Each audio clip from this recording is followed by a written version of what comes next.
Selma Ottone y a la Fundación ONDE por la invitación a la Academia Nacional de Medicina, que tiene entre sus cometidos colaborar con el desarrollo de la salud de la sociedad y estar acá donde hay representantes de todos los ámbitos de la sociedad en este tema. Queremos agradecer por ese motivo. Vengo en representación del grupo de trabajo en medicamentos y tecnología del COVID.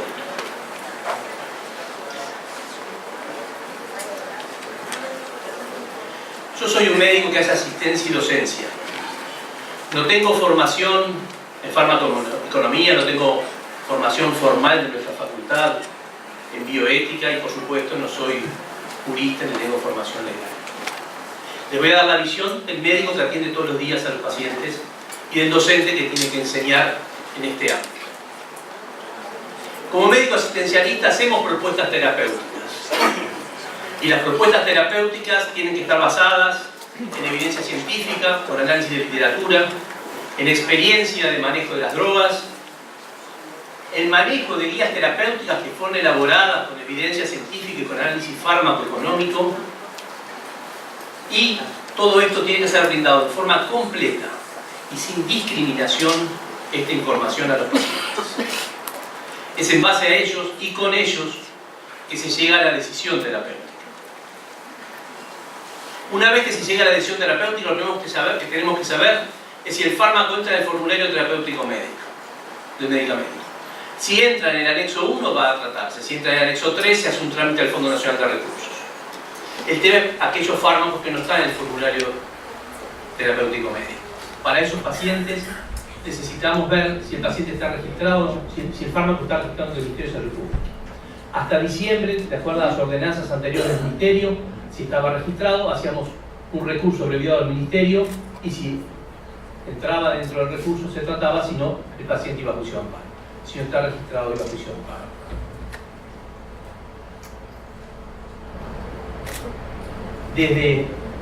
Desde diciembre del año pasado se incorporó la ordenanza 1183 que sustituyó a las anteriores para 11 fármacos que van a ser incorporados al Fondo Nacional de Recursos y mientras son elaboradas las normativas se manejan a través del Ministerio de Salud Pública como un recurso abreviado para esos 11 fármacos, de los cuales 3 ya ingresaron esta semana al Fondo Nacional de Recursos.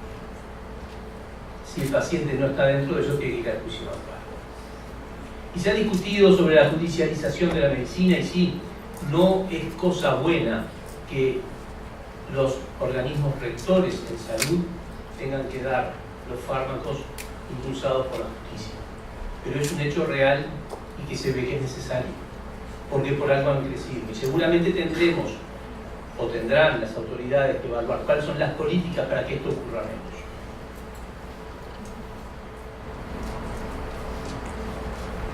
Como médico de equipo asistencial, hago propuestas terapéuticas. Como docente, formo parte de la formación y la elaboración de guías. Una formación que estamos acostumbradas a hacerla con bibliografía e investigación del hemisferio norte y con economías distintas a la nuestra. Y es muy difícil después que uno enseña, que uno educa, como tiene que educar con el máximo nivel posible, aplicarlos en lugares donde tenemos otro producto bruto. Soy asesor del Fondo Nacional de Recursos del año 2004, donde colaboro en la elaboración de normativas y evaluamos los tratamientos semana a semana. Soy actor que fundamenta solicitudes frente a las ordenanzas del Ministerio de Salud Pública y también he sido perito del Ministerio de Salud Pública en evaluar solicitudes. Soy testigo en juicio de amparo de mis pacientes cuando tienen que recurrir a este mecanismo para conseguir un fármaco y también he sido perito judicial, o sea que he estado en todos los lados del mostrador de lo que es el algoritmo para llegar al medicamento. Hoy voy a hablar no en representación del Fondo Nacional de Recursos, sino como mi experiencia como asesor del Fondo Nacional de Recursos en lo que se refiere a que ha hecho un ejemplo de qué se hace en Latinoamérica con los medicamentos de alto costo.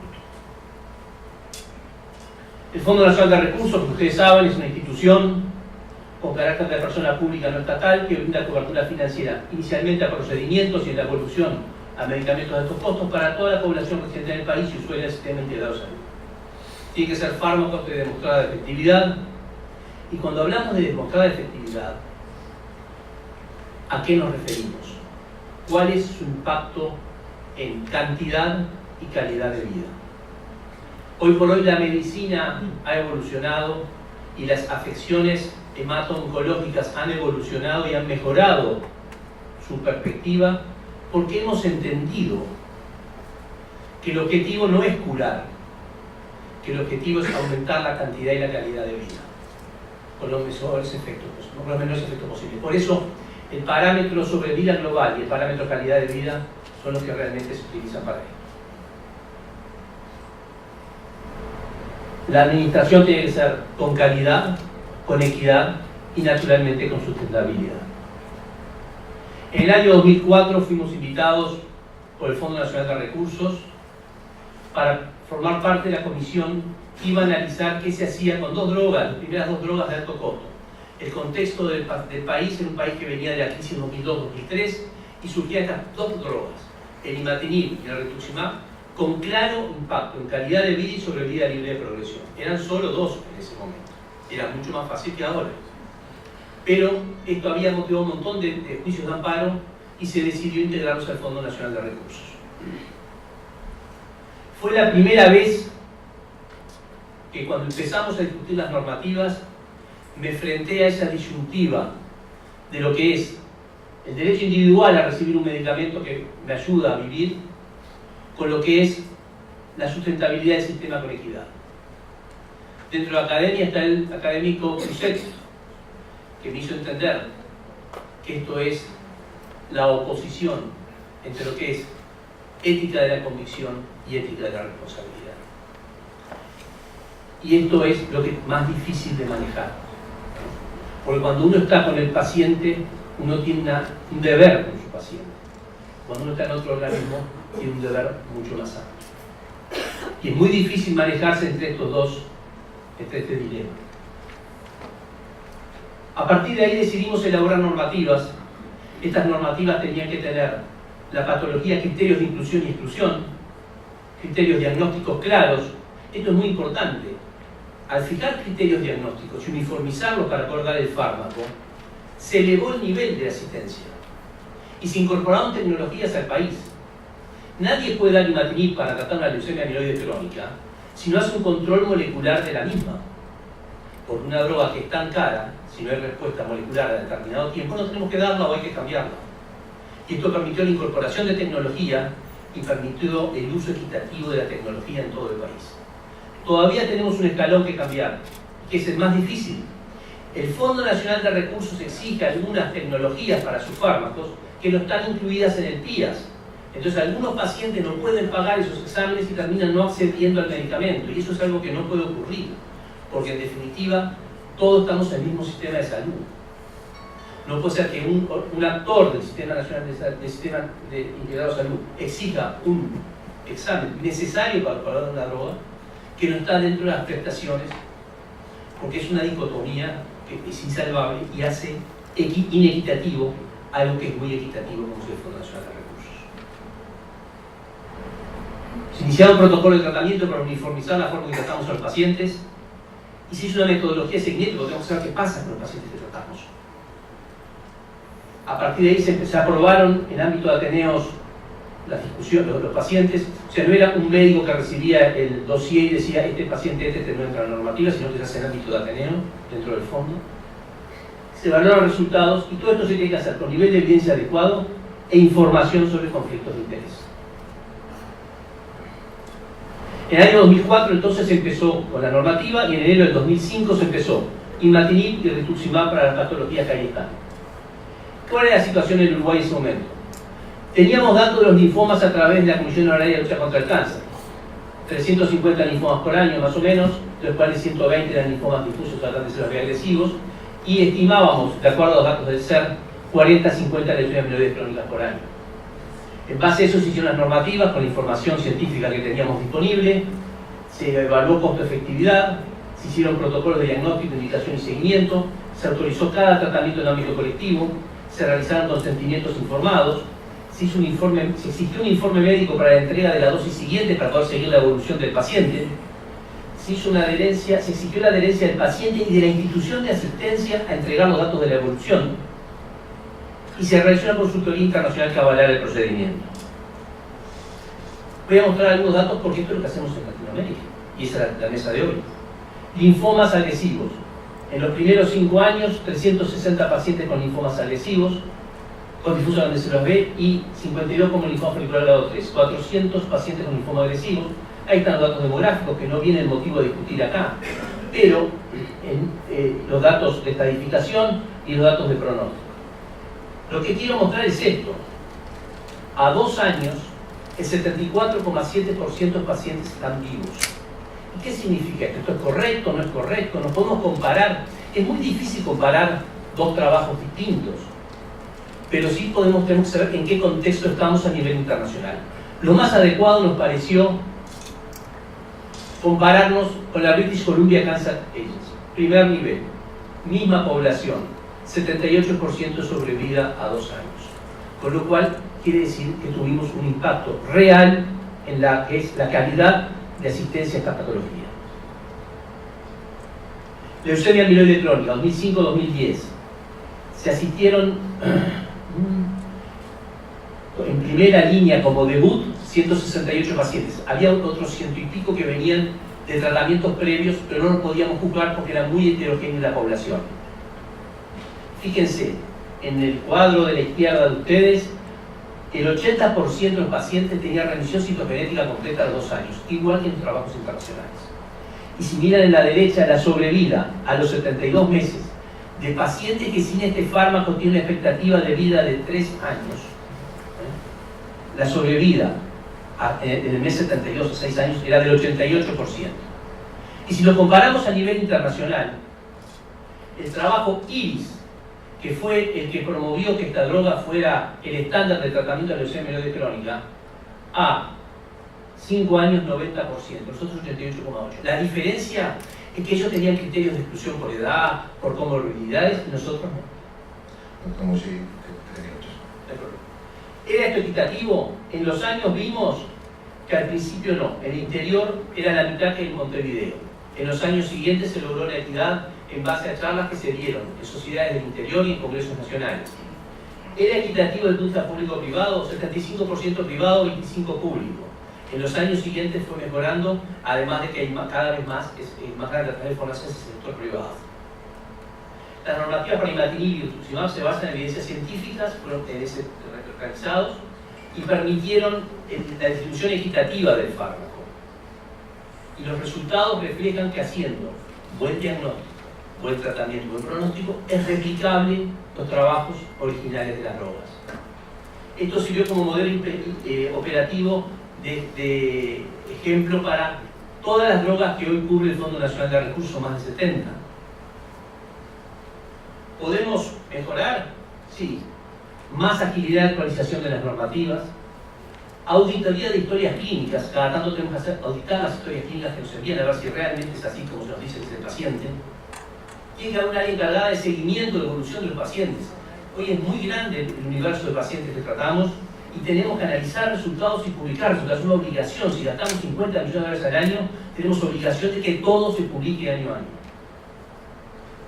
Para discutir en forma general, y no es mi especialidad, creo que los medicamentos de alto precio son un tema de la sociedad y está bien que lo discuta en conjunto de la sociedad como se está haciendo acá. Tiene que haber una agencia de evaluación de medicamentos y autorización que para mí tiene que ser independiente del organismo financiador para que tenga independencia de criterio.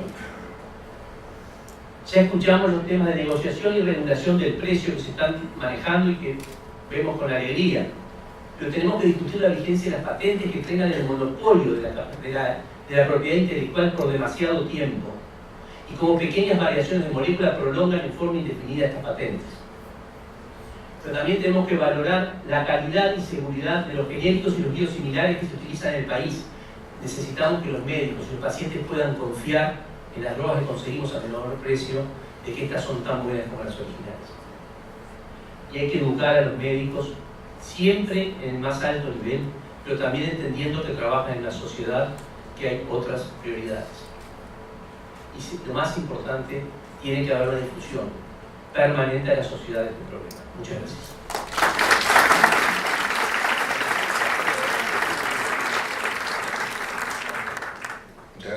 el doctor Musí. Por favor, la doctora Lucila Delgado. Bueno, buenos días. Gracias por la invitación. Creo que coincido con todos. Este tipo de encuentros son esenciales, que es lo que hemos venido haciendo y hay que hacer cada vez más. Felicitamos a los organizadores, al Sanatorio Mejor, esta vez creo que está saliendo todavía mejor, así que estamos madurando todos. Hay algunos aspectos en relación a los desafíos que planteaba el profesor Musí, que después en la mesa de la tarde quizás lo podemos comentar para no utilizar el tiempo. Que pretende mostrar, o en la línea de lo que mostraba el profesor Musí, lo que hemos logrado en lo que refiere a efectividad de los tratamientos de alto precio, y también voy a poner el ejemplo de algunos medicamentos que son financiados a través del Fondo Nacional de Recursos, que financia pero no decide, ya adelanto, después le explico por qué. El fondo no decide qué es lo que se va a financiar, sino que cuando el ministro decide incorporar en el anexo B, que es el Fondo Nacional de Recursos, el fondo lo que hace es la normativa de cobertura. Esa herramienta tan importante que señalaba el doctor Musí, que es lo que nos permite asegurar que van a ser financiados tratamientos a pacientes que tengan las mismas características que los pacientes incluidos en los estudios que demostraron el beneficio y avalan la priorización. Eso es lo que hace el fondo, la normativa de cobertura. Pues muy bien. Y todo lo demás, que lo vamos a ver y que en parte adelantó Pablo y que me permite ganar tiempo. Porque el Fondo Nacional de Recursos no es solo un organismo financiador, es un organismo que financia bajo normativa de cobertura y realiza el monitoreo de todas las acciones, de todo el proceso, y eso le permite tener datos de altísima calidad, resultados que pueden ser evaluados y en definitiva, ¿para qué?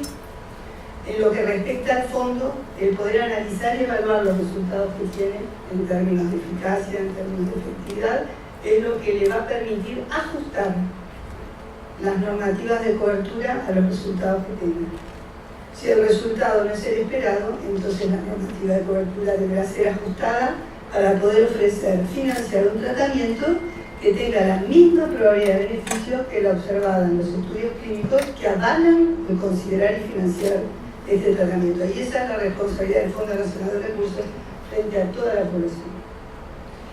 Por supuesto quedan muchas cosas, siempre se puede mejorar, pero les voy a mostrar cómo hemos avanzado y cómo hemos andado, además de lo que mostró Pablo, que es el ejemplo de hematología, en lo que tiene que ver con los tumores sólidos, como decimos nosotros, los huesos son los líquidos. Bueno, estos son mis conflictos de intereses que me parecieron relevantes para esta presentación, todos los tenemos. Y bueno, el Fondo Nacional de Recursos, nada más recordarles, porque acá hay muchos, por suerte, participantes de hermanos argentinos, que es un organismo público que forma parte del Sistema Nacional Integrado de Salud, que funciona bajo la forma de una persona pública no estatal, y eso le da muchas ventajas, y que opera, como ya decía ayer el ministro, como un seguro, como un reaseguro para los prestadores integrales para gastos en procedimientos de alta complejidad, no me voy a referir a ellos en los ejemplos, y tratamientos de alto costo o de alto precio. Los medicamentos de alto precio, como decía Pablo, fueron incorporados a partir del 2005. La misión es casi el título de la mesa: financiar en forma eficiente procedimientos de medicina altamente especializada y medicamentos de alto precio comprendidos en las normativas, y esa es una clave de la efectividad lograda, bajo normativas de cobertura vigentes para los usuarios del Sistema Nacional Integrado de Salud, contribuyendo a la mejora de la calidad y la sostenibilidad económico-financiera del sistema de salud. Bueno, esto es como es administrado por una comisión honoraria donde están representados el Ministerio de Salud Pública, el Ministerio de Economía y Finanzas, las instituciones prestadores, un representante también de los institutos de medicina altamente especializada y del Banco de Previsión Social. Esto es, bueno, el origen de los ingresos, con un presupuesto anual el año pasado de 150 millones. El ingreso a partir del Fondo Nacional de Salud, ese fondo, ¿verdad?, que construimos entre todos, pagamos de acuerdo a nuestro riesgo, al sexo, a la edad, ¿verdad? Pagamos un porcentaje de nuestros ingresos y de acuerdo al nivel de riesgo los prestadores reciben una cápita que es acorde al riesgo, al sexo, a la edad de cada uno de sus usuarios. Y bueno, y de esos 250 millones, el 16% corresponde a la financiación de medicamentos de alto precio y por supuesto los oncológicos se llevan la enorme mayoría. Si bien los medicamentos para algunas patologías como la artritis van siendo la mayor parte, cada vez van a ser más del gasto del Fondo Nacional de Recursos, porque por suerte son pacientes que van a tener una sobrevida muy prolongada y se van sumando, ¿verdad?, los que reciben esta financiación a lo largo de los años. Bueno, esto es nada más para ver todos los medicamentos. Estos son solo medicamentos que cubrimos, que son más de 50, y en oncología, como puse ahí, ya llegamos a 21 medicamentos oncológicos de alto precio para 18 indicaciones.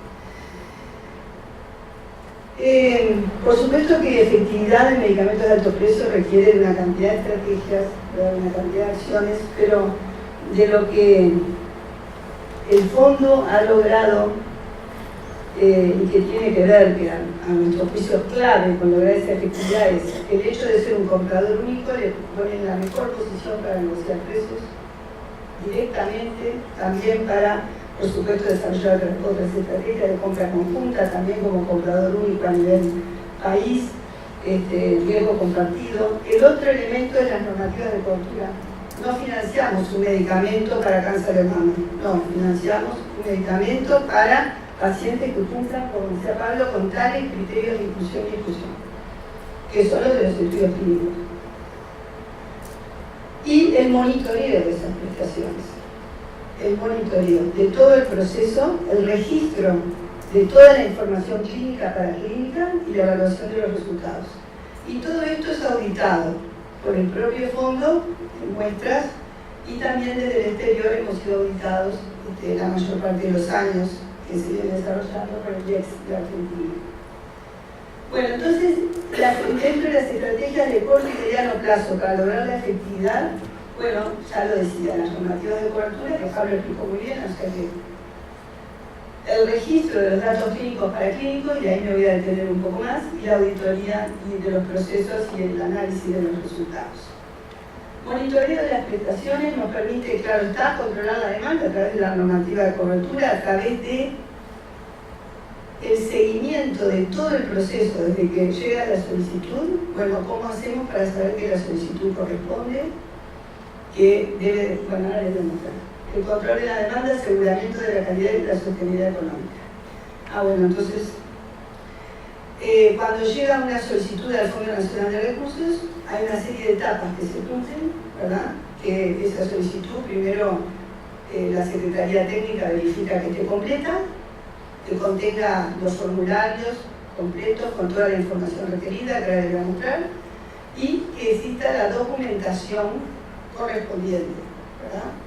Por ejemplo, los estudios imagenológicos, los estudios biológicos que se requieran. Posteriormente, hay otros controles que igualmente se pueden hacer, como visitas a domicilio o a pacientes internados, y así lo establece la normativa vigente, y luego se registra toda esa información en las bases de datos, y también esos datos son corregidos, verificados y corregidos en caso de que algo no corresponda. De manera que el fondo llega a tener una base de datos con información de buena calidad. ¿Cómo es el sistema de información del Fondo Nacional de Recursos? Perfectible, obviamente, ahora se está tratando de mejorar, pero este sistema data de los años 90, fue creado por el área informática del fondo, es un sistema con diseño, esto me lo enseñaron la gente de informática del fondo, y me pareció que era difícil de traducir, así que lo dejé así. Sistema con diseño de tipo workflow, en el que se registran las diferentes etapas que recorre la solicitud, como les decía, la evaluación, la autorización, la realización del tratamiento y el seguimiento del acto médico de los pacientes. Cuando se les financia un tratamiento, si es una enfermedad avanzada, cada 3 meses el médico tratante tiene que documentar si hay o no el beneficio esperado, o sea, por lo menos que la enfermedad no progrese en el caso de los pacientes oncológicos. Tiene que demostrar que el paciente al menos está estable o que ha tenido una respuesta y una mejora. por todo lo que decía Pablo, no queremos que ningún paciente reciba un tratamiento que no lo beneficia y que además tiene toxicidad para el paciente y para el sistema de salud, pero sobre todo para el paciente. O sea que también contribuimos a través de la normativa y el monitoreo a mejorar la calidad de asistencia. Es increíble el impacto que tiene la metodología de trabajo del Fondo Nacional de Recursos.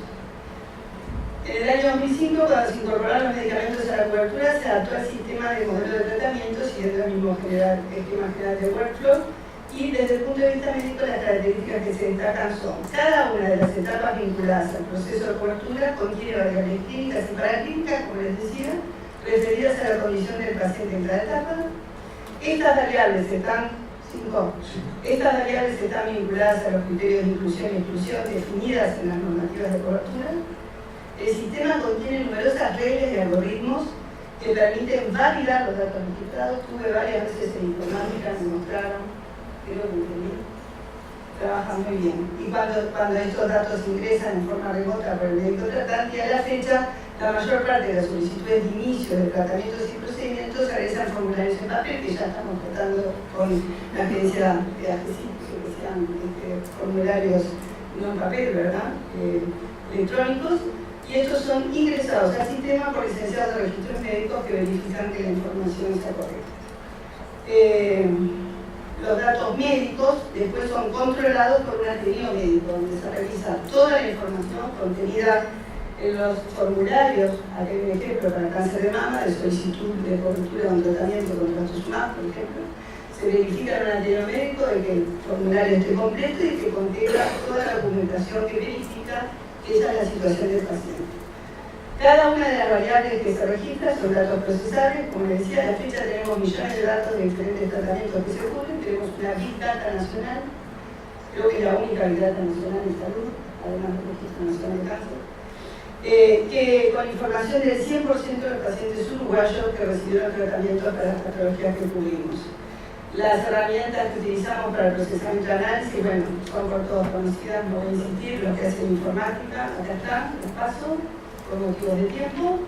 Y esto permite el registro, el monitoreo de los procesos y evaluar los resultados. Como ejemplos, y para terminar, voy a poner dos ejemplos. Uno, el del trastuzumab en cáncer de mama, haciendo foco en el trastuzumab adyuvante, donde la efectividad es clara. Uruguay, a través de tener el Fondo Nacional de Recursos como comprador único, capaz de negociar entonces con esa ventaja los precios, logró tener, y eso está publicado en el año 2015, el trastuzumab más barato de la región.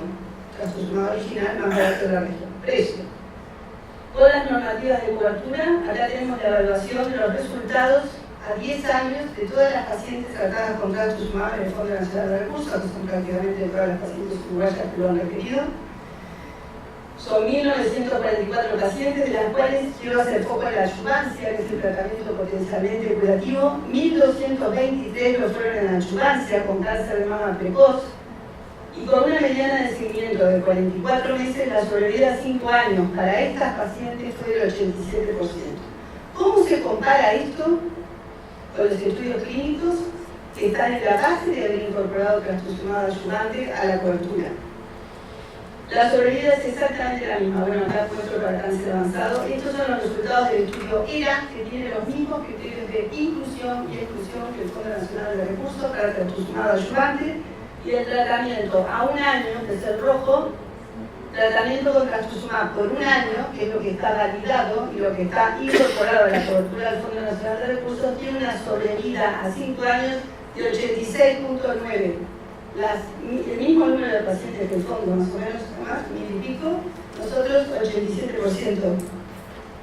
No es un estudio comparativo, los criterios de selección son los mismos, los resultados son los mismos. Pero ¿saben qué? Esto no solo habla bien del Fondo Nacional de Recursos, que logró el trastuzumab más barato y con la misma eficacia, o sea, efectividad comprobada. Habla del sistema de salud uruguayo, porque este trastuzumab, como les dije hoy, le agrega un 4 a 6% de reducción de la mortalidad, ¿verdad?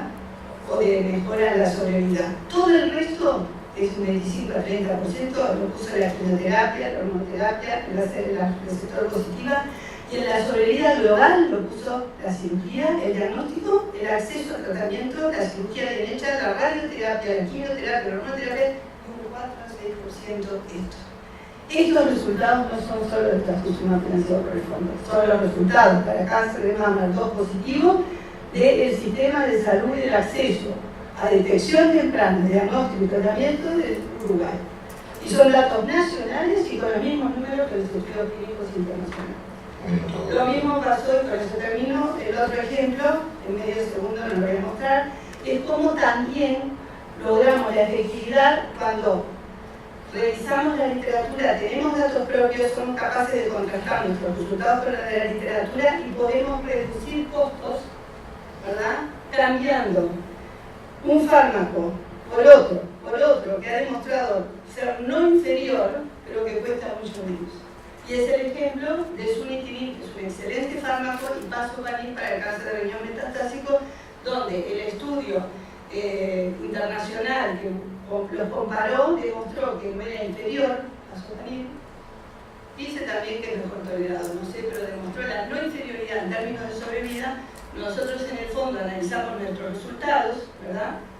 Y encontramos lo mismo. El de arriba es el pazopanib, pero las diferencias no es que sea mejor, no fueron estadísticamente significativas. O sea que los pacientes uruguayos también el pazopanib fue no inferior, es la curva de arriba, claramente, fue mejor tolerado y eso nos permitió cambiar la normativa de ofrecer un tratamiento que era no inferior en términos de eficacia a un costo mucho menor en uruguayos, y por eso tenemos ahora recursos para poder cubrir otras cosas, y creo que esto tiene que ver claramente ahí, con la efectividad, y gracias.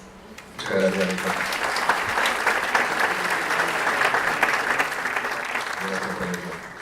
Gracias por el convocamos al doctor Fernando Ganem, que es el director del Servicio de Emergencia del Hospital Sírio-Libanês de São Paulo. Bom dia a todos. Desculpe por não falar espanhol.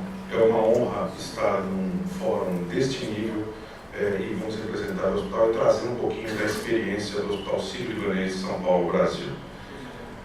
Eu sou médico, assim como colega, faço assistência, sou cardiologista, trabalho na área de ensino, coordenando o programa de residência e faço gestão, sendo diretor técnico do hospital. É importante saber que nosso país hoje tem 215 milhões de habitantes. Todos têm acesso à saúde pública, chamada Sistema Único de Saúde, SUS, e 45 milhões têm acesso ao serviço de medicina privada, pagando para planos de saúde, ou seja, 25% da população.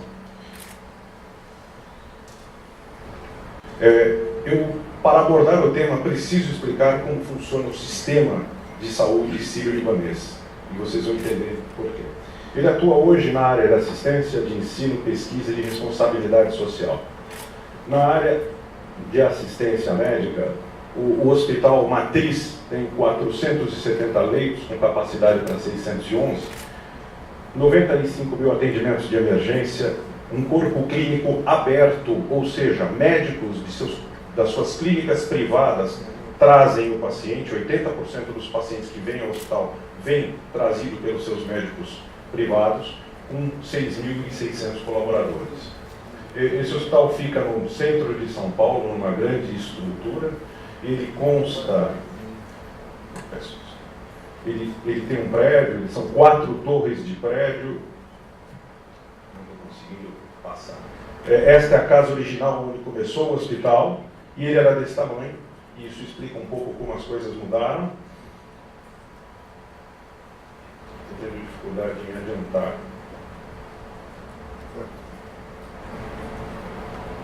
Então, temos esta estrutura que atende a um público que tem acesso privado. 5% da população que tem plano de saúde tem acesso a esta unidade.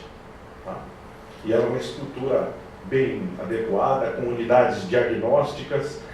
E Brasília, a capital do país, também tem unidades de diagnóstico, de centro de oncologia, e recentemente, há um mês, foi inaugurado um outro hospital. Então temos 2 hospitais para atender pacientes da saúde suplementar, cuja regulação vem da Agência Nacional de Saúde e segue regras bem específicas, mas não aos pacientes públicos.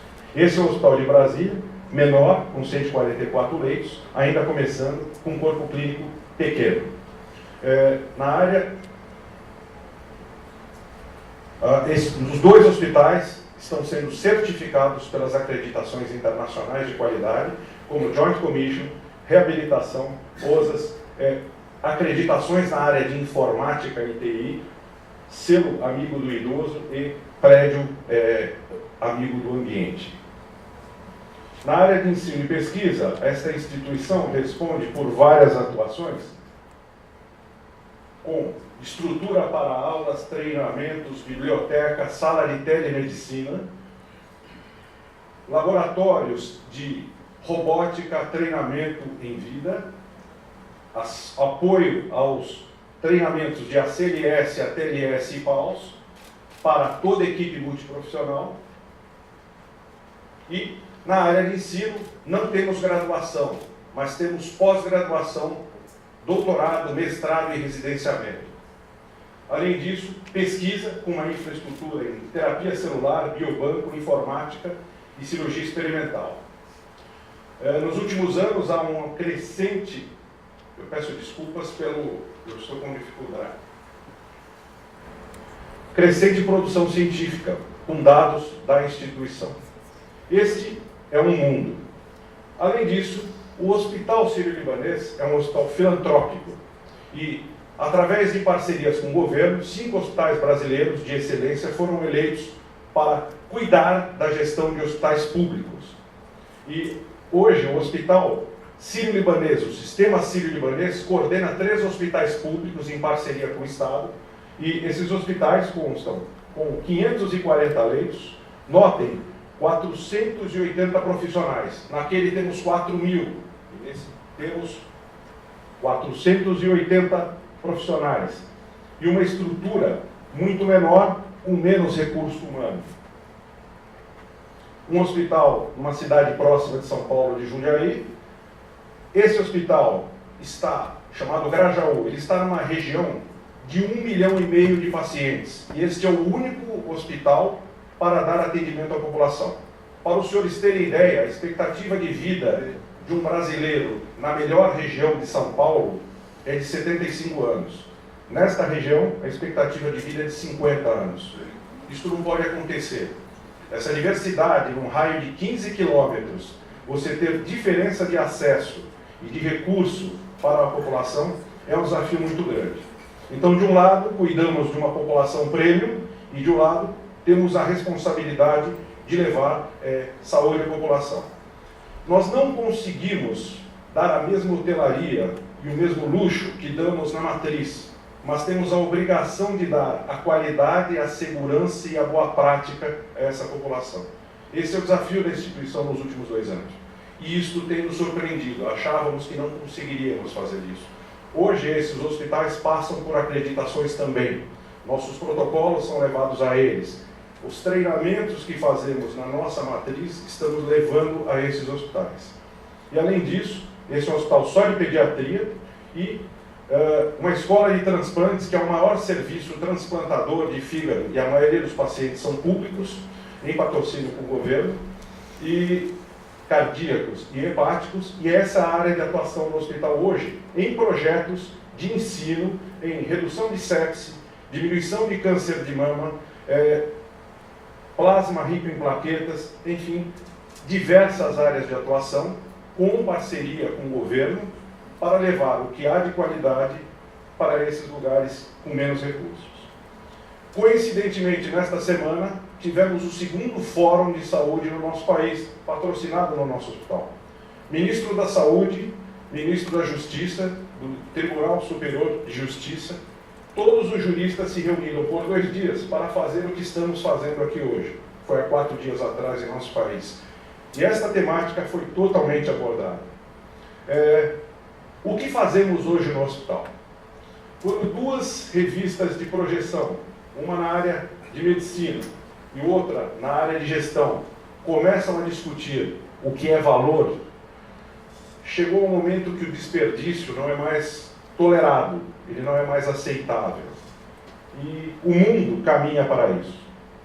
A ITUM, que é um consórcio internacional de medição de resultados em saúde, patrocinado pela Harvard Medical School e pelo Instituto Karolinska, fez um trabalho e agregou uma série de instituições de saúde. Nós entramos nesse grupo em 2018 com o objetivo de estudar valor em saúde e desfecho. Vejam, esta fórmula tem sido usada na nossa instituição como um mantra. É uma mudança de paradigma. O que é valor em saúde? Ele é a composição da pertinência, ou seja, há indicação de fazer este procedimento ou usar este medicamento? Se não houver pertinência, nada mais tem sentido. Ora, eu tenho um problema na coluna. Eu posso ter o melhor cirurgião, ter a melhor hotelaria, mas se não tinha indicação de operar, está errado, não tínhamos que fazer. Segundo, avaliar desfecho. Pode haver indicação de um procedimento ou de um fármaco, mas se o desfecho for ruim, não tem indicação. Por que eu vou usar um quimioterápico num paciente que tem fechado o seu prognóstico? O serviço, ele é extremamente importante. O paciente precisa ter a sensação de que foi acolhido e recebeu aquilo que precisava. E, por último, o desperdício. Então, eu preciso fazer o que é necessário, tendo bom resultado, atendendo com qualidade e evitando desperdício. E, a partir daí, nos últimos 2 anos, a instituição tem trabalhado nesse sentido. Ela não vai... É uma mudança total de paradigma. Então, a gente depende, para chegar a um bom desfecho, da boa prática assistencial das equipes multidisciplinares, das estruturas que a instituição coloca, como serviço de ouvidoria, experiência do paciente, serviço de qualidade, gerenciamento de risco, protocolos bem definidos, noção da epidemiologia e, claro, uma boa gestão financeira e de custos. E, por último, o relacionamento com o corpo clínico, que é onde mais a gente tem que atuar. O poder da decisão está na caneta ou no teclado do médico atualmente. E se não houver um envolvimento e uma concordância dessas equipes, a gente não vai conseguir evoluir nesta linha. Quais são as premissas? O cuidado tem que ser centrado no paciente. Tem que ser melhor para o paciente, tanto procedimentos diagnósticos, como terapêuticos, como de reabilitação. Esse cuidado tem que ser baseado nas melhores evidências. As medidas de desfechos, mostrando resultados comparados aos melhores centros, foi apresentado pela professora agora. Você tem que mostrar que você tem bom desfecho. Você pode querer fazer cirurgia de próstata, mas se seus resultados são ruins, deixe outra instituição fazer. Você não está fazendo bem. Estou falando... Atender e reforçar premissas da segurança do paciente. Transparência no processo. Desfechos clínicos relacionados à condição de saúde. Desfechos de processo, permitindo acesso e calculando a demora para não perder o timing do tratamento dos pacientes. Desfechos da experiência do paciente e de qualidade de vida. Qual é o cenário? Desde ontem estamos ouvindo aqui que temos novas tecnologias, novos recursos diagnósticos. Há 30 anos atrás, no Brasil, haviam 300 exames de laboratórios possíveis para ser realizados. Hoje são 40 mil. Temos genômica. Veja, há 30 anos atrás, poderia se pagar por 300 exames. Já era difícil naquela. Hoje temos 40 mil. Novas terapias. Quantos medicamentos, quantos fármacos na área de quimioterapia, imunobiológicos ou dispositivos foram introduzidos nos últimos 10 anos? Procedimentos off-label em casos complexos. Ora, há casos em que há expectativa de que o paciente tenha uma melhora. É off-label, mas é a única expectativa. Quando um pai chega com uma criança morrendo, existe uma possibilidade de uma terapêutica e ele judicializa um procedimento, nossos juristas falavam, eu não posso dizer não para um pai, e vocês é que têm que dizer. E eles apoiam, eles se apoiam no que a comunidade médica tem passado para eles. Desculpe. Perdão, eu tenho que voltar. Profissionais com excelência são os nossos médicos. São excelência para a boa, mas também para a má prática. Isso existe. Eles querem estar no pioneirismo, eles querem estar na vanguarda, querem fazer o procedimento para levar ao paciente o melhor tratamento, mas temos que ponderar o conflito de interesse e, lógico, a pressão da indústria. Qual que é a estratégia que estamos usando na nossa instituição? Construir e monitorar os protocolos junto ao corpo clínico.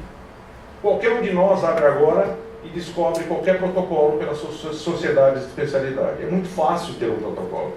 O difícil é ter a aderência e ter a monitoração dos indicadores desse protocolo. Todos os nossos médicos são bem formados, são professores da universidade, estão na ponta da ciência, porém, muitas vezes eles não sabem os seus desfechos. Eles não seguem os indicadores. E isso nós estamos levando diariamente para eles, através de feedback. Nós estamos nos propondo a nos reunir com os médicos, mostrar qual foi o desempenho dele naquele procedimento, comparando com os outros profissionais da mesma instituição e de outras instituições, preservando o sigilo, lógico. Ter um comitê de especialistas para pareceres. Há um médico importante que faz um procedimento cirúrgico com muita maestria, mas nós estamos analisando se havia indicação ou não. Há trabalhos mostrando que 40% das cirurgias de coluna não tem indicação. E nós não começamos a proibir o procedimento, porque infringiríamos a ética, mas precisamos levar esse resultado para o médico. Nós precisamos avaliar desfecho, ter transparência e compartilhar com fontes pagadoras. Senhores, TAV, implante de prótese aórtica, era só indicada para pacientes com estenose aórtica grave. Tratamento convencional, cirurgia com externo aberto. Publicação do New England desta semana mostrou desfecho da TAV no paciente de baixo risco, $45 mil. Isso é a maior causa de judicialização no nosso país, grande causa de judicialização, e o serviço público não oferece a TAV no Brasil, $45 mil. Cirurgia robótica. Poxa, o que é melhor, cirurgia aberta para a próstata ou robótica? Não há na literatura desfecho mostrando que uma é superior à outra. Não há uma. Nós temos um grande cirurgião urologista, um professor de 2 universidades, que não faz robótica e tem grandes resultados. Quando eu falo em medicações de alto custo, os imunobiológicos foram apresentados aqui, as drogas em oncologia. E por último, o coração artificial. Tivemos um caso recente de um paciente que aguardava transplante e não tinha outra situação, era um caso viável, era um jovem, e foi feito um estudo, um ratinho, para indicar um transplante. Ele não tinha condições, foi implantado um dispositivo como esse. E a operadora veio discutir conosco depois, porque teoricamente não está no rol que deveria ser paga, mas mais do que isso, porque em outra instituição seria mais barato, porque a indústria tinha fornecido por um custo menor. Então, todas essas questões estão em jogo e devem ser discutidas. A gente acredita que uma coisa pode levar a melhorar, que é o envolvimento do corpo clínico com um feedback transparente, e quando nós somos transparentes e mostramos para a fonte pagadora, muitas delas têm compartilhado conosco o risco e o custo. Muito obrigado e desculpe pelo português.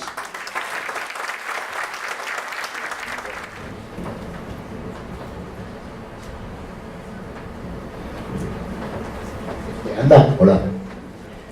Bueno, buenos días a todos, gracias por la invitación, espero que no estén muy cansados todavía. Felicito a los organizadores y felicito a la gente que participa y particularmente la mesa que tenemos hoy a la mañana, porque me parece que estos temas tienen que llegar a la gente, tienen que llegar a la población. Brillante la presencia de un comunicador, porque necesitamos que estos temas lleguen a la gente, porque si no, pienso que nunca vamos a poder estar sospechados en donde los lugares de la transparencia, los fenómenos políticos terminen ganándonos en la opinión pública a la hora de abordarlos. Bueno, ustedes saben, yo soy médico, vengo del Hospital Italiano de Buenos Aires, así que no estoy libre de contradicciones cuando hablo de estos temas, quiero que sepan que yo lo sé. Pero lo primero que quiero, y que no me pierdo nunca cuando el auditorio es particularmente diverso, es hacer enojar a algunos de los anteriores oradores diciendo que no confundamos salud con sistema de servicios de salud. El sistema de servicios sanitarios es apenas una pequeñísima parte que opera en una gran cantidad de determinantes de salud, muchos de los cuales, diría que la mayoría, ¿sí? Hoy están muy de moda los factores y estilos de vida, pero que son los principales determinantes de las enfermedades crónicas, que son los principales consumidores de recursos y todo lo que hablamos acá, pero que educación, entorno laboral, agua potable y saneamiento, y obviamente los factores hereditarios, son muchísimo más importantes que de lo que nos ocupamos acá. Acá nos ocupamos de un cachitito, ¿sí? Los medicamentos de alto costo dentro del sistema de servicios. Un chiquititín así dentro de lo que es la salud. Así que ni los médicos somos la salud, ni los que nos reunimos acá hoy a discutir este tema somos tan importantes para la salud.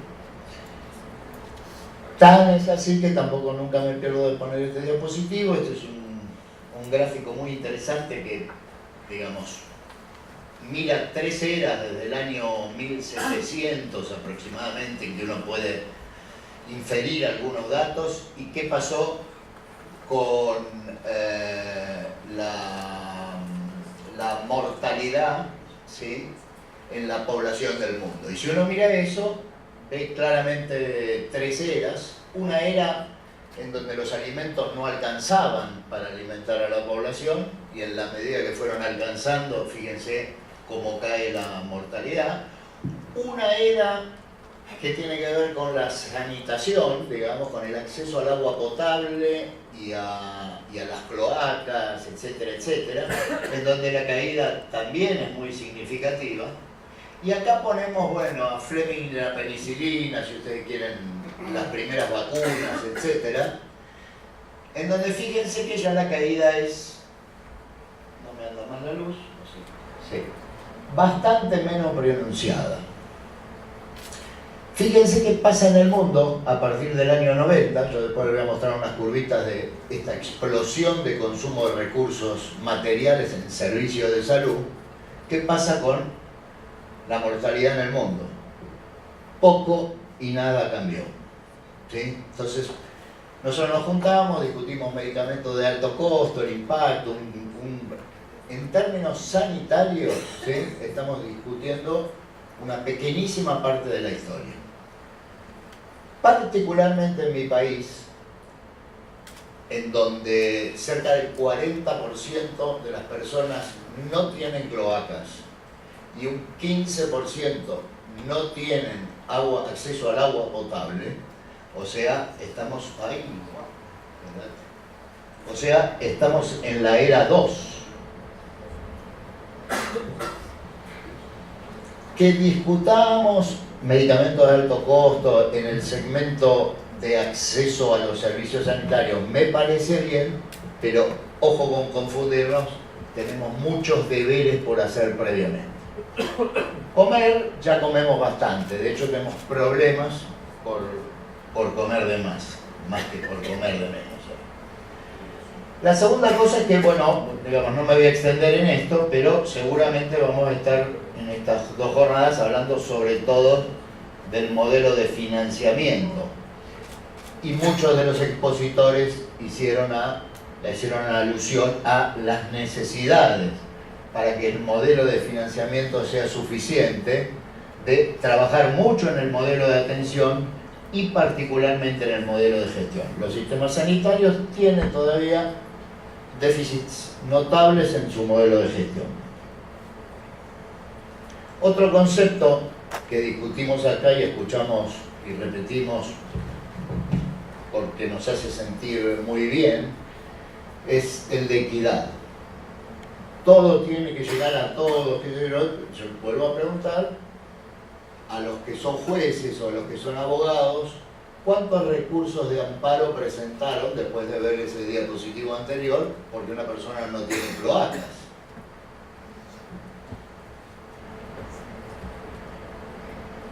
pareciera que es de mucho más impacto. Más adelante voy a mostrarles de nuevo de otra forma que eso tiene mucho más impacto. Sin embargo, el tema comunicacional y el tema de impacto sobre la sociedad del señor, que obviamente nadie quiere que un señor de 59 años, porque tuvo o no la droga, se murió de cáncer, nadie quiere. Pero el comunicador nos decía bien claro, ese es un caso. Chicos que mueren por diarrea, por no tener acceso a cloacas y agua potable, son muchos casos y nadie los expone de esa manera. Estas son cosas que me parece que nosotros tenemos el deber de hacerle llegar a la sociedad, porque a lo mejor nos ayuda un poco a convenir cómo utilizamos los recursos. Y tenemos menos angustia porque el laboratorio X nos quiere cobrar $750.000 una droga para la atrofia espinal, que nos genera mucha angustia a todos, ¿eh? Y equidad es equidad en la financiación y equidad es en la provisión. Entonces yo vivo en mi país, hablaba ayer con la doctora, si discutimos con la misma pasión el paciente de la ciudad de Buenos Aires que tiene acceso a un sistema de medicina prepaga y entonces consiguió un abogado de una asociación de pacientes que le puso el amparo para conseguir la droga de $750.000 versus el chico de Formosa que vive en un lugar que cuando llueve mucho no puede ni acercarse a un centro de atención primaria. Esto hay que ponerlo en la sociedad. Yo insisto en que si algunas cosas podemos sacar, esta debería estar presente siempre. Bueno, no me voy a alargar acá porque algún ejemplo de esto un poquito más profundo en mi país. Mi país, ustedes saben, tiene un sistema, todos los argentinos venimos y repetimos, es un sistema fragmentado. Yo creo que ni siquiera es un sistema, pero que, porque un sistema tiene, digamos, ¿no? Es un engranaje engancha con otro, no es dos engranajes andando por separado, pero tiene cosas fragmentadas, ¿no? Una parte que es parecido a los, decimos nosotros, a los alemanes, el sistema, ¿no? El sistema de la seguridad social argentina es como los alemanes de Bismarck. Nada que ver, las obras sociales, los sindicatos, pero por favor. Bueno, más o menos la mitad de las personas están ahí. Censo 2010 es esto, y puede ser un poco más porque cuando sube el trabajo registrado sube un poco, etcétera, pero bueno, 30 y pico % el sector público, es decir, prestación pública con financiación, digamos, pública, y un 15% tiene la medicina prepaga. Este es el sistema de salud de la Argentina si uno lo mide en cantidad de personas, ¿sí? Más o algo así como la mitad están acá, un 30 y pico acá, un 10, 15 están acá. Este es el sistema de la Argentina si uno mide por recursos totales. Y este es el sistema de Argentina si uno mide por recursos per cápita. ¿A quién le llegan los recursos de amparo, ¿sí?, para la cobertura del medicamento de alto costo, el trasplante de glucosa, bla, bla, bla? A este sector y a este sector. Sí. Inequidad en la judicialización, lo llamaría yo. Los que tienen acceso al sistema judicial son, de nuevo, y si uno mire per cápita los recursos judiciales, les aseguro que la mayoría están acá. Porque los ricos tienen acceso a los abogados. Y los pobres no tienen acceso y tienen falta de información para tener el acceso además. Tercer problema. A partir del 80 pasa esto, ustedes lo saben, los que son médicos lo saben, a partir del 80 y pico hay una notable aceleración de los costos de servicio de salud, se dividen completamente de lo que pasa con el resto de los sectores económicos. Tampoco se lo estamos pudiendo explicar a la gente. Tampoco la gente entiende ¿por qué esto aumenta tanto? Y esto y son unos locos, y qué sé yo, y bla, bla, bla. ¿Por qué en Estados Unidos, o como decía el doctor, hace 30 años teníamos 20 y pico de cosas, pero fíjense, en Estados Unidos en la década del 70, yo todavía no era médico, pero acá sí ya era médico, con $1000 por habitante por año se tendían. Estos son locos los americanos, porque hoy están en 9000 y pico. Son los peores utilizadores de los recursos en salud, ¿sí? Pero, fíjense en los países que nosotros admiramos, ¿sí? Saquen entonces a los americanos, pero fíjense en los países que admiramos. El Reino Unido, Suiza, Alemania, Canadá, Austria, también tuvieron una elevación en los costos que hoy orilla para los países europeos, no sé, 4 o 5.000 euros por habitante por año. Y nosotros hacemos trampita.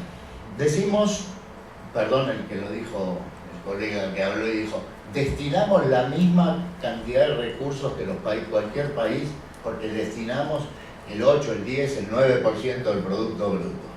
Ajaja. De un Producto Bruto que es varias veces inferior al de ellos. Entonces no son los mismos recursos. Y la verdad que la industria farmacéutica o el que fabrica el corazón artificial o el TAVI, dice yo, lo vendo a tanto. Ya estamos. Lo mismo pasa en cualquier lado. Sin duda, la estrella de esta subida son las drogas de prescripción. Y acá están los medicamentos de alto costo. Esto es lo que nos pasa a nosotros en el hospital italiano, una población cerrada, chiquita, pero casi muy, no sé si tan cuidada, pero muy seguida en cuanto a datos, ¿sí? 170.000 personas que son de un prepago que gerenciamos nosotros, en los últimos 4 años con este rubro de medicamentos. Esto es lo que quería decir. Si ustedes miran gasto médico, ¿sí? Y resultados médicos, y acá es donde entra el sistema de cuidado, como decía el doctor. Bueno, no hace falta que yo resalte que tener cloacas, tomar agua limpia y vacunarse es el número de personas necesarias a exponer para obtener beneficio es 1 a 5, el NNT. Nosotros estamos acá hoy, digamos, ¿sí? Esto es angioplastia en infarto supra-ST o enfermedades crónicas, manejo del cáncer, y los médicos tenemos una gran responsabilidad en no hacer estas barbaridades, ¿sí? Una resonancia magnética para que le duele la espalda. Pero claro, si no le explicamos a la gente que viene con dolor de espalda y dice, no me va a hacer una resonancia, doctor, más sí, hacétela. Que estamos tirando los recursos, estamos tirando la plata, porque el NNT es de, no sé, en ese debe ser 100 y pico para beneficiar a un paciente. Y si gastamos en esta parte de la curva, ¿sí? No digo esta porque ya más allá de hacer este show me deprimo, pero poner estos recursos acá sería lógico. Estamos haciendo mala medicina. Eso es mala praxis también, colegas. ¿Sí? El PSA, para todos nosotros, está mal, no sirve, no ayuda, no colabora. Tiramos la plata ahí. Ya termino, Por lo tanto, el otro asuntito es los americanos gastan $9.600 por habitantes. En la Argentina, depende del dólar, porque hace un mes eran como 1000 y pico, ahora son 800, qué sé yo. En el sistema que yo trabajo tenemos eso, segunda cosa para los colegas, y leemos en New England. Y entonces leímos que el TAVI, la semana pasada, como dijo el doctor, es mejor que la cirugía convencional. Y el problema es que no podemos ganar. Porque si hacemos todos los TAVI, no podemos. Ni siquiera con los que están bien. Pero eso tiene que llegar a la gente. Necesitamos difusión pública de estos conceptos. ¿Ya está? Gracias.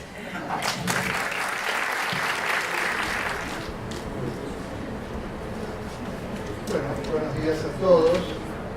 Quiero hacer un agradecimiento muy especial a la gente del Sanatorio Mautone por esta invitación. Y voy a usar la palabra invitación para hacer una cosa introductoria a lo que quiero decir. A mí me han invitado con todas las letras que corresponden a una invitación. Y en ningún momento se me ha pedido que encauce mi conversación hacia determinado tema. Creo que esa es una situación de buena práctica y creo que es una de las cosas que los médicos, que también tenemos responsabilidad en todas estas cosas, adoptemos. Y cuando nos invitan a alguna actividad, congreso, lo que fuere, tendríamos que decir quién nos invita y tendríamos que hablar si alguien nos invita sabiendo que ese producto que estamos promocionando o mencionando proviene también de una invitación de esa situación. Yo voy a hablar de mi condición de médico, tengo 42 años de médico, me siento muy médico, y voy a hablar un poco de lo que nos pasa a los médicos con la justicia, lo que nos pasa a los médicos con el sistema, y la responsabilidad que tenemos los médicos en todo este tema del costo de salud. Le he dado a la charla una especie de título que es bastante espinoso, pero a mí me gusta mucho, que es el incentivo oculto en la medicina. Incentivo es algo que se da por una tarea realizada y oculto es que se esconde por alguna razón. En la medicina hay diferentes tipos de incentivos. Incentivos moralmente válidos, lo mismo que en cualquier otra actividad, es decir, a un jugador exitoso le dan el botín de oro, a un médico que haya hecho algo moralmente válido se le da un premio. Y hay incentivos que son moralmente inaceptables. Por ejemplo, recibir dádivas por cantidad de productos determinados que se prescriben. En medicina tenemos dos tipos básicamente de incentivos. Les explico un poquito para los que no son médicos cómo se paga. Hay varias formas. Hay una forma que es el pago por prestación, en el cual al que hace la prestación se le paga por cada cosa que hizo. Hizo una consulta, me paga la consulta.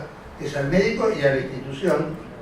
Es el sistema por capitación, en el cual se establece un valor de la prestación médica básica y eso es por persona que entra al sistema. Es decir, yo acepto tantas cápitas, recibo tanta plata. Y el otro es el sistema por módulos, en el cual se toma una prestación determinada, por ejemplo, una cirugía cardiovascular, y se calcula el valor del honorario del médico, del insumo, de la internación, y se hace una fórmula polinómica que se va actualizando periódicamente.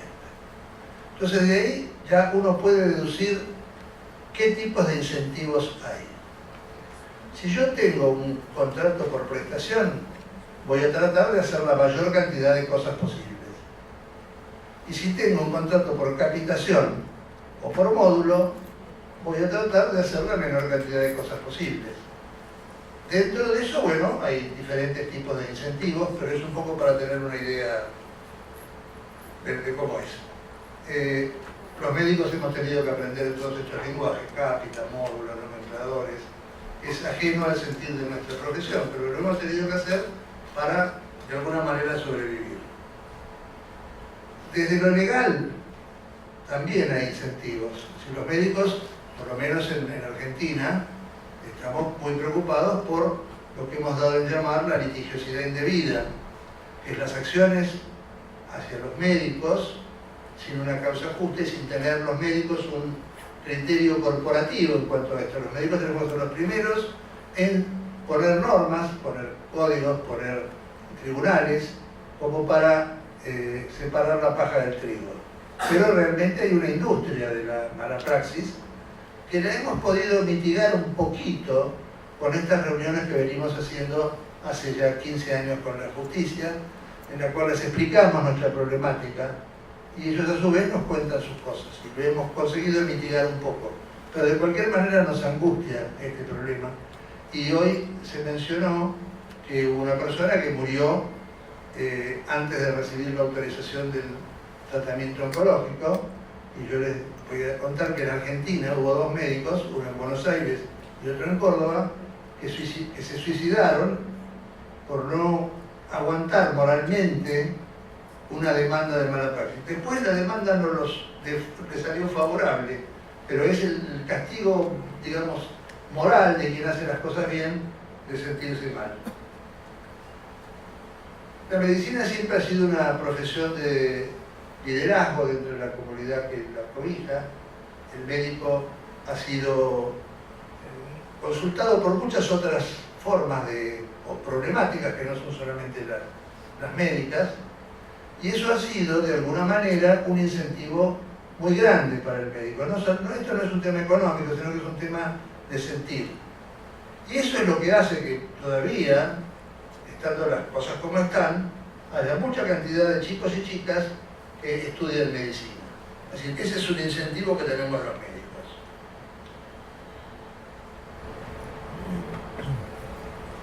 Tenemos que ver también lo que es la transparencia. Y acá es interesante diferenciar lo que es la ciencia de la tecnología. La ciencia es importante como el arte per se. La ciencia es un descubrimiento que sirve para la humanidad y tiene continuidad y no se modifica, el descubrimiento científico. En cambio, la tecnología es la aplicación de ese conocimiento científico al momento actual y va cambiando permanentemente, y eso va aumentando mucho los costos.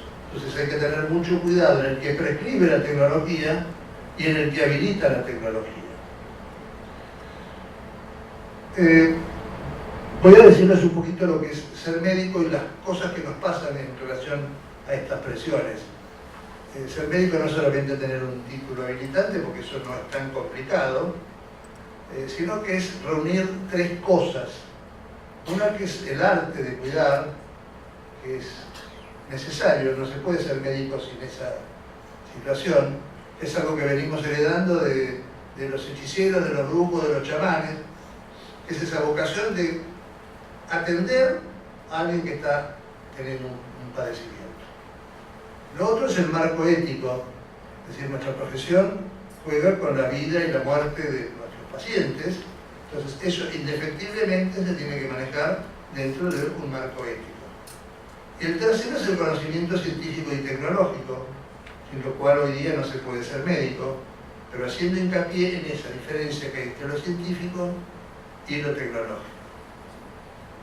Estos factores nos llevaron a establecer con la gente una relación, que es la relación médico-paciente, y que tenemos que defender, porque es lo más valioso para nosotros, la relación médico-paciente.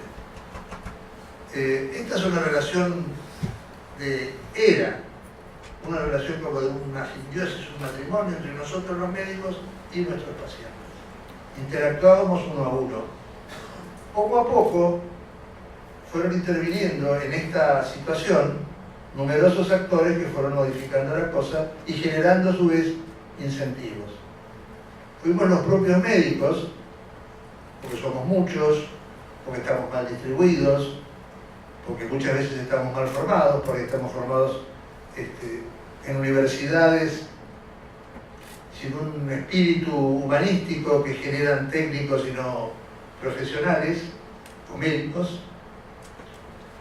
Ese es uno de los factores. Los médicos mismos generamos a veces mecanismos perversos, y ustedes habrán oído hablar de lo que es la dicotomía en términos de diccionario y sus variantes lunfardas, ana, cañota y demás.